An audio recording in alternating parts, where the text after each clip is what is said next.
I wish to all believers in Christ, dear brothers and sister, good morning. Today, 13 जुलै, सोमवार. धीर धर माझ्या मुला.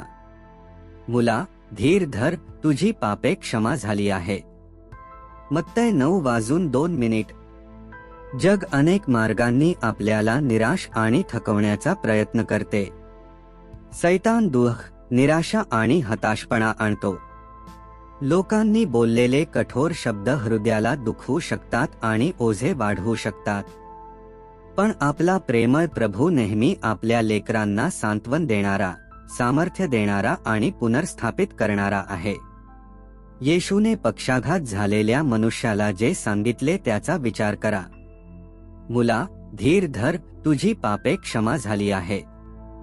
जेव्हा त्या पक्षाघात झालेल्या मनुष्याला ख्रिस्तासमोर खाली उतरवण्यात आले, तेव्हा आजूबाजूचे लोक कदाचित विचार करत असतील, हा आपल्या पूर्वजांच्या पापांमुळे दुःख भोगत आहे, त्याला त्याचे परिणाम सहन करू दे. पण तो मनुष्य स्वतःच्या परिस्थितीने पूर्णपणे थकला होता. तो प्रत्येक गोष्टीसाठी इतरांवर अवलंबून होता. त्याचा आजार केवळ त्याच्यासाठीच नव्हे तर त्याची काळजी घेणाऱ्यांसाठीही ओझे होता. तरी प्रभूने त्याच्याकडे करुणेने पाहिले आणि प्रथम त्याला मुला असे संबोधले. किती प्रेमळ आणि आश्वासक शब्द! जणू प्रभू म्हणत होता, तू माझे मूल आहेस. मी तुला माझ्या प्रतिमेत निर्माण केले आहे. तू माझा आहेस. हे शब्द त्या दुःखी मनुष्याला किती सामर्थ्य देणारे असतील.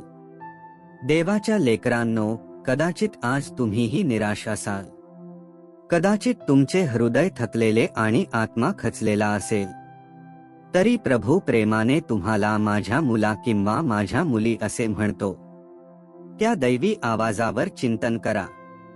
तुमच्या स्वर्गीय पित्याची प्रेमळ हाक ऐका. दुसरे म्हणजे येशू म्हणाला, धीर धर. जेव्हा तुम्ही प्रभूमध्ये धैर्य धरता, तेव्हा दैवी सामर्थ्य तुमच्यात उठू लागते. प्रभूमध्ये प्रोत्साहन मिळाल्यावर स्वर्गीय शक्ती तुमचे हृदय भरून टाकते.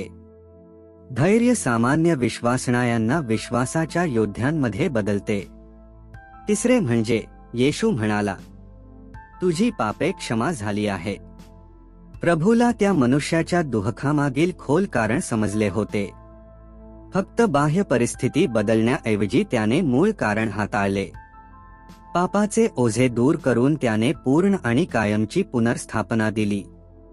प्रभूला त्याला केवळ तात्पुरता आराम देऊन पाठवायचे नव्हते. त्याला बंधनाच्या मुळापासून मुक्त करायचे होते.